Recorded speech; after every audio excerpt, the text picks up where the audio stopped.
सुप्रभात बच्चों, कैसे हो तुम सब। हिंदी कक्षा में एक बार फिर से तुम सबका स्वागत है। बच्चों, हम लोग पार्ट 11 पिकनिक पढ़ रहे थे।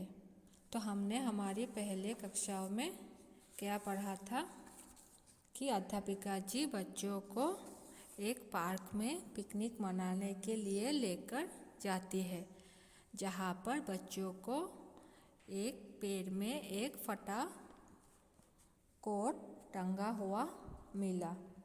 उस कोट को देखकर ईशान, जो कि एक बहुत ही शैतान बच्चा था, ईशान बोला कि चलो मित्र, हम इस कोट को छिपा देते हैं। कोट को छिपाकर हम माली को परेशान करेंगे। लेकिन नीलेश, जो बहुत अच्छा बच्चा था, नीलेश ने सुझाव दिया कि हम उस कोट को छिपाने की बजाय उसकी जेब में अपनी ओर से एक रुपया, बिस्कुट और चॉकलेट डाल दे, जिससे कि जब माली वापस आए उसको यह सब कुछ अपनी कोट के जेब में देखकर बहुत खुश हो जाए। तो नीलेश के सुझाव पर बच्चों ने वही किया। बच्चों के पास जेब खर्च के लिए जो पैसे, चॉकलेट, बिस्कुट जो भी था उनके पास, खाने का सामान, सब कुछ मिलाकर बच्चों ने माली के कोट में डाल दिए थे और झाड़ियों के पीछे छिपकर माली का इंतज़ार कर रहे थे।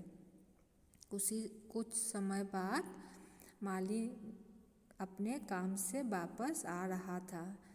तो बच्चों को ये देखना था कि कोट की जेब में ये सारी चीज़ें देखकर माली को कैसा लगता है।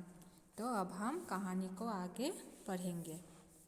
माली ने पेड़ की डाल से कोट उतारा। माली जब अपने काम से वापस आकर पेड़ की डाल से कोट उतारा।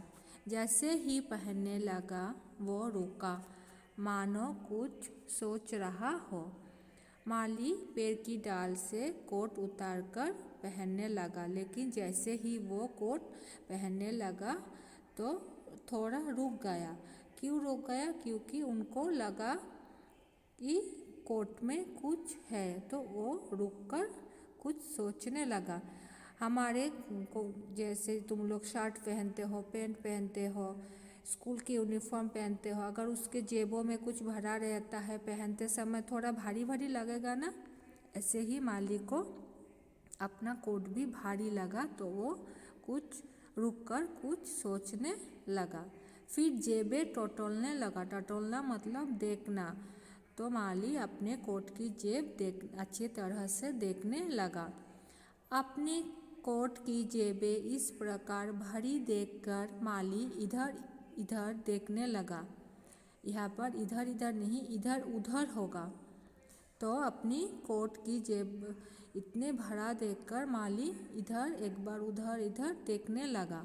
चारों ओर किसी को न देख वो वहीं बैठ गया और दोनों हाथ ऊपर उठाकर ऊंची आवाज़ में बोला, हे ईश्वर, तू सबके मन की इच्छा जानने वाला है।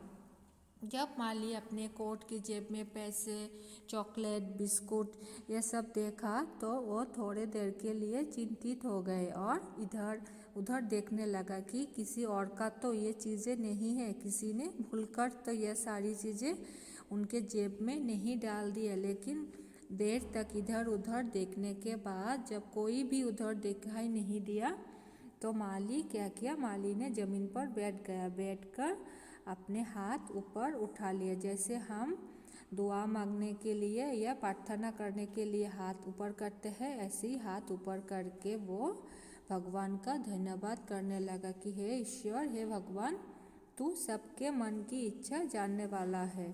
तू सबके मन की इच्छा जानता है किसके मन में क्या है।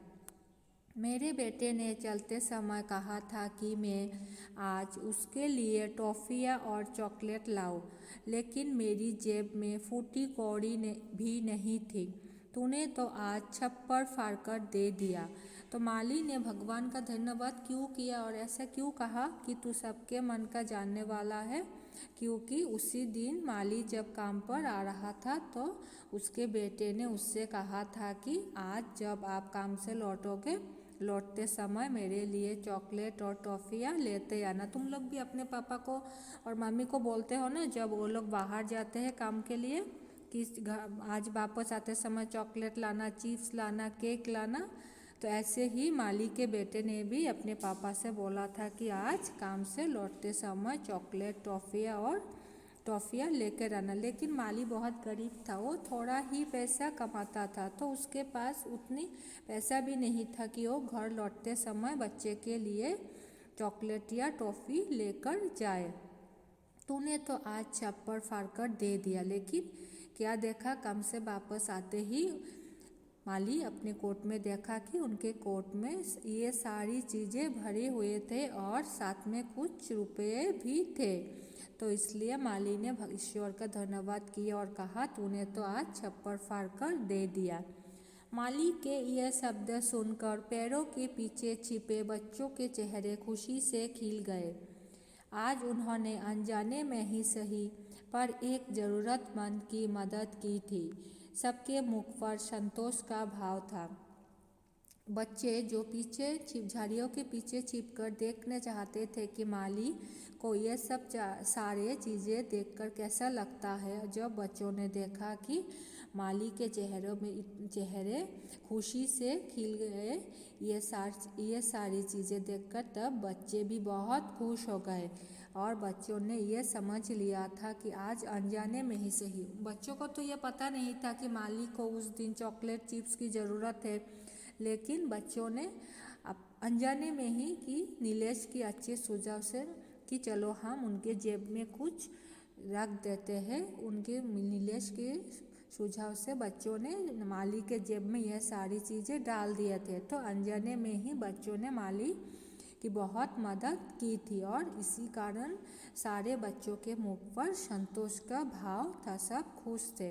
इसलिए बच्चों हमेशा एक बात याद रखना, कभी भी किसी को परेशान करने के बारे में मत सोचना। हमेशा ये सोचना कि किस तरह किसी दूसरे को मदद कर सको, सहायता कर सको। जाने अनजाने में लोगों को परेशान करना, कभी भी परेशान नहीं करना, बल्कि कैसे मदद किया जाए या कैसे किसी को खुश किया जाए इस बारे में ही हमें सोचना चाहिए।